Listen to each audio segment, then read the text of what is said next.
It's okay to fail. Meron na bang mga nabigo dito? Nagkamali, nadapa, nabigo. Meron ba? Taas ang kamay nyo. Ayan. Taas natin mga kamay natin. Wala namang perfect. Amen? Wala namang perfect at lahat tayo, ever since sa ating pagkabata hanggang sa ating mga edad sa ngayon, sigurado na tayo ay nakaranas na ng kamalian, pagkadapa, kabiguan sa ating mga buhay na talagang tumatak sa ating mga puso at maaaring nananatili pa rin hanggang ngayon sa ating mga pamumuhay, no? Sa psychology, tinatawag ito na trauma, no? Meron tayong trauma sa ating mga buhay na hanggang sa ngayon, mula sa ating pagkabata hanggang pagtanda, ay nadadala pa rin natin. At nawa ay mahil tayo dyan sa awa ng Panginoon. Ngunit sa ngayon, ay pag-usapan natin ang patungkol sa pagkakamali o pagkadapa, no? O pagkapuwal. Nasabi nga sa Psalms 24 verse 16, sapagkat ang matuwid ay nabubuwal na makapito at bumabangon ulit. Ngunit ang masama ay nabubuwal sa kasapunan. Ayan. So, sa ating mundo na ginagalawan, ang mas tinitingnan ng mga tao o talagang sineselebrate ng mga tao ay ang success. Tama ba? Tama? Kapag tayo ay successful sa ating mga buhay, mas kinikilala ito ng mga tao sa paligid natin. O for example, yung mga tanyag na scientist, no? Tanyag na mga presidente, tanyag na mga bayani sa Pilipinas at sa iba't ibang sulok ng mundo, sila ay nakikilala dahil sila ay naging successful sa isang area. Tama? Ayan. At siguro kung tatanungin tayo, sino ba ang successful na singer dito sa Philippines? Marami tayong mabibigay. No? Ngunit, pag tinanong tayo, sino ba yung mga failure na mga awit? Wala masyadong tatatak sa atin. No? Wala. Dahil ang mas tumatatak sa ating isipan at ang ninanais ng mundo na dapat nating tandaan ay yung success. Kapag ikaw ay hindi successful sa iyong buhay, ibig sabihin, for example, ikaw ay nag-business, no? Nag-business ka. Tapos, nalugi, no? Na-bankrupt ka, naubusan ka ng pera. Ang sasabihin sa'yo ng mundo, wala ka ng pag-asa. No? Nadapa ka na, hindi ka na makakabangon. Ganyan ka na. No? Napahiya ka, nagkamali ka, nabigo ka, sasabihin ng mundo, yan ka na. Tatatak na sa'yo yung pagiging, failure sa English. Pagiging bigo, pagiging talo sa iyong buhay. Ngunit, kailangan nating tandaan na kapag ganoon ang nangyari sa ating mga buhay, hindi ibig sabihin o hindi nangangahulugan na wala na tayong pag-asa. Amen? No? Kapag ikaw ay nadapa ng isang beses, lalo na kung ikaw ay Kristiyano, gaya ng nasusulat, hindi lang isa, hindi lang dalawa, hindi lang 5, kundi makapitong ulit kang nadapa. Ngunit, makapitong ulit ka rin babangon ulit. Yan ay sa tulong ng ating Panginoon. Amen? Praise God. Palakpakan natin ng Panginoon dahil yan. Dahil hindi tayo kinapabayaan ng Panginoon sa kahit anong ating maranasan, kahit anong pagkadapa, pagkabigo, pagkapahiya. Dahil makikita natin ang difference ng isang tao na mabuti, na may Panginoon sa kanyang buhay, over sa mga tao na talagang umaasa lang sa kanilang mga sarili. Ayan. So, meron po tayong 3 bagay na pag-uusapan sa araw na ito. Ang una po ay ang katotohanan ng pagkabigo. Pangalawa, ang katatagan ng matuwid. At ang pangatlo ay ang kapahamakan ng masama. So, iikot po ito sa bersikulo na ating binasa sa Proverbs. Sorry, hindi pala Psalms. Kawikaan ay Proverbs 24 verse 16. Ayan. So, kung babasahin natin yung unang parte ng Proverbs 24 verse 16, ito po ang nasa sulat muli. Sama-sama nating basahin. Ano po? So, sapagkat ang matuwid ay nabubuwal na makapito. Ayan, yung unang parte. No? Pag sinabi natin nabubuwal, sa ibang salita, nadadapa, nabibigo. No? ng makapito. So, ibig sabihin, kahit pala ang matuwid ay hindi perfecto at maaaring madapa. So, kahit gaano ka pa, let's say ikaw ay Christian, kahit gaano ka pa katindi na magsamba, kahit gaano pa yung pananampalataya mo sa Panginoon, kahit 100% kang nagtitiwala sa Panginoon, ikaw ay makakaranas ng pagkapuwal. Okay? So, hindi ibig sabihin na ikaw ay all-in dito, ikaw ay mamumuhay ng kasiyahan, kasarapan sa mundong ito. Dahil ang mundong ito ay puno ng problema, puno ng kasamaan. Ayan. So, ang mundong ito ay punong-puno ng mga ganitong bagay. Kaya kahit ikaw ay matuwid na tao, hindi ka makakaiwas basta-basta sa mga ganitong bagay. Ngunit, ang kabutihan na ating dapat tandaan ay bilang mga matuwid na tao, dapat ikaw ay makabangon muli sa tulong ng Panginoon. Ayan. So, kung titignan po natin ang Biblia, kung babasahin natin simula sa Genesis hanggang sa Revelations, mababasa natin ang lahat ng tao dito ay nagdaan sa kanilang pagkakamali. No, lahat sila ay nakaranas ng pagkakamali. Sino ba yung mga nagkasala sa Bible? Na kung babanggitin natin ng ilan, ay unang-una syempre si Adan at si Eva. No? Si Adan at si Eva, ano ang kasalanan nilang dalawa? Sila ay hindi sumunod sa kaisa-isang utos ng Panginoon.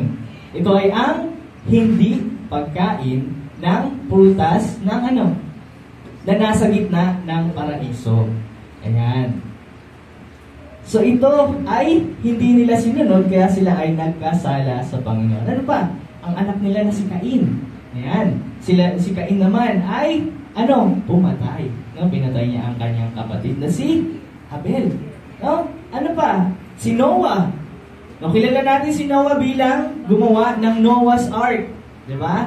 Sinunod niya ang mga utos ng Panginoon, nakaiwas siya sa dilubyo, ngunit ano ang ginawa niya pagkatapos niyaon? Na siya ay naglasing, naghubad, at kung ano ang kanyang ginawa sa loob ng tolda. No? So, sino ba? Si Abraham. Kilala natin si Abraham bilang, kumbaga, ama ng mga Israelita. Siya ang binigyan ng covenant ng Panginoon. Ano ba ang naging sala niya? So, sa lahat ng mga sala niya, ang pinakatumatak ay yung pagtanggi niya na asawa niya si Sarah dahil natakot siya. No, natakot siya. Hindi niya pinanindigan ang utos ng Panginoon. Tinanggi niya si Sarah na kanyang asawa.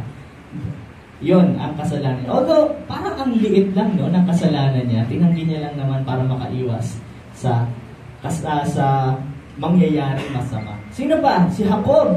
Kilala po ba natin si Jacob? Si Jacob po ay nilinlang niya ang kanyang ama, no? Na medyo nawawalan na ng paningin yung ama niya, kaya nilinlang niya sa tulong ng kanyang nanay, no? Para mapunta sa kanya ang mana, ang blessings. Yan. Ano pa? Si Moses. Ayan, sino si Moses? Si Moses ang tao na ginamit ng Panginoon upang ilabas ang mga taga-Israelita sa Ehipto. No? Ngunit sa kabila nun, siya ay nagkasala ng maliit. May mga panahon na kinukuha niya yung credits ng mga kabutihan na ginagawa ng Panginoon. At minsan naman ay nagkakasala din siya ng hindi pagsunod sa Panginoon. Although maliit nga lang, siya pa rin ay nagkasala. Na nag-udyok nga na hindi sila pinatawid sa lupang pangako. Sino ba? Si Jonah. Kilala ba natin si Jonah? Si Jonah at ang malaking isda, no? Minsan sabi nila, balyena. Ngunit hindi specifically kung ano ang animal na nasa Biblia na ito. No? Ngunit siya nga ay tumatakas sa utos ng Panginoon. No? Inutusan siya ng Panginoon na pumunta sa Nineveh, ngunit kung saan-saan siya nagpunta, papalayo sa kanyang misyon. No? Sino ba? Si Solomon, si Judas. No? Naalala ba natin si Judas? Ayan. Sino ba? Si David. Ayan. So, isa sa mga prominenteng tao sa Biblia ay si David. Kilala ba natin si David? Si David po ang kumalaban kay sino yun? Yung higante. Anong pangalan ng higante? Si Goliath. So David and Goliath. Ngunit bago mangyari yung David and Goliath, si David po ay isa lamang pastol. No? Pastol po siya ng mga hayop na nagmula sa Bethlehem. At naging isa nga po siya sa pinaka-notable na tao sa Biblia. Dahil siya ay inanoint ni Propeta Samuel bilang isang hinirang na hari. Mababasa po natin yan sa 1 Samuel, chapter 16. Ayan. At yun nga, sumikat po siya nang talunin niya ang higanting si Goliath sa pamamagitan ng kanyang, gamit niya yung ano tawag sa ganun? Slingshot. Sa Tagalog ay, anong Tagalog ng slingshot? Tirador. Tirador. Ayan, ginamit niya yung tirador. Isipin mo, kalaking tao ni Goliath, tapos tinirador lang siya ni David, no? Hindi dahil sa tirador hindi dahil sa tirador kung bakit natalo si Goliath. Ito ay dahil sa Panginoon. At si David naman ay may matinding pananampalataya sa Panginoon. Sa 1 Samuel 17 po yan. At yun nga, kahit pinag-uusig pa siya ni Haring Saul, nanatili po siya ang tapat at mapagpasensya sa Panginoon. At nagtiwala po siya sa Panginoon all throughout. Kahit nga, kilala nga rin po siya na talagang malapit sa puso ng Panginoon. Ngunit, kahit gaano katanyag ang taong ito na si David, siya po ay nagkamali pa rin. No? Meron po siyang pagkakataon na siya ay nadapa. Pagkakataon na siya ay nagkamali, nagkasala sa Panginoon. Kaya dapat natin itong tandaan. No? Ano ba yung kasalanan ni David na kanyang nagawa? No? Si David po ay hindi po ito yung sa Batang Quiapo. No? Si David po na ito ay si David na hari ng Jerusalem, ng Israel. No? Siya po ay nagkasala kay Bathsheba. Ayan. Si Bathsheba po ay ang babaeng nakita po niya nang siya ay naglalakad doon sa kanyang kaharian o sa kanyang palasyo, no, sa bandang rooftop, ay nakita po niya ang isang babae na naliligo. Kaya siguro Bathsheba yung pangalan, no, kasi naliligo. Kaya medyo okay, so kidding aside, no, Bathsheba, nakita niya naliligo at talagang nahumaling siya sa babaeng ito. Sabi sa 2 Samuel chapter 11 verse 2, at nangyari na kinahapunan na si David ay bumangon sa kanyang higaan at lumakad sa bubungan ng bahay ng hari. At mula sa bubungan ay kanyang nakita ang isang babae na naliligo. At ang babae ay totoong napakagandang masdan. At ito nga po ay si Bathsheba. At nagsimula po doon yung po ang nag-udyok kung bakit talagang ninais niya na mapasa kanya si Bathsheba na naging dahilan kung bakit pinapatay niya ang asawa ni Bathsheba. Napakatindi ng kasalanan ito. Pagpatay. Ayan. Gayunpaman, si David nga po ay tao lamang at hindi siya perpekto. Kaya ito nangyari. Ipinapatay po niya si Urias na asawa ni Bathsheba. Ayan. Sino pa ba ang mga nagkasala? Few weeks ago, pinag-usapan natin si Pedro. No? Ano yung pinaka-naging kasalanan ni Pedro? Itinakwil niya si Jesus na ilang beses? 3 beses. 3 ulit niya itinakwil si Jesus. Ngunit sino ba si Peter? Ano? Kilala natin siya bilang siya nga ang nagtakwil ng 3 beses sa Panginoon. Ngunit sino ba si Pedro? Na si Pedro, si Peter, Simon Pedro, ay isa sa mga unang disipulo na tinawag ni Jesus. No? Nang siya ay pumalaot. Ayan. Kilala siya bilang mangingisda at isa sa mga 12 alagad ng Panginoon. Maliban doon, kilala po siya sa kanyang tapang, sa kanyang paninindigan, lalo na kapag patungkol sa Panginoon, no? Kay Jesus. No? Talagang napakatapang niyang ipaglaban si Jesus. Ano pa? Kilala din siya bilang pagiging madaldal at minsan pabigla-biglang kilos. Ayun nga. At tinawag nga siya sa pangalang Pedro o Bato. No? Siya rin naman ang acting leader ng 12 disciples. Ngunit, sa kabila nga po nito, kahit pa napakatindi ng pananampalataya niya sa Panginoon, napakatindi ng kanyang pagtitiwala sa Panginoon, no, si Pedro din po yung nakapaglakad sa tubig. No? Kung maalala po natin, si Pedro ay nakapaglakad sa tubig. No? Ano ba? Marami siyang nagawang matindi. No? Ngunit nga, sa kabila nun, siya pa rin ay nadapa.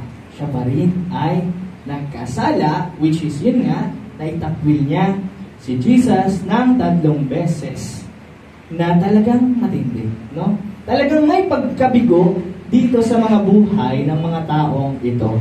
Kung sila nga na malapit sa Panginoon, kung sila nga na talagang kakilala nila si Jesus, no? Nadadapa sila. Paano pa kaya tayo? No?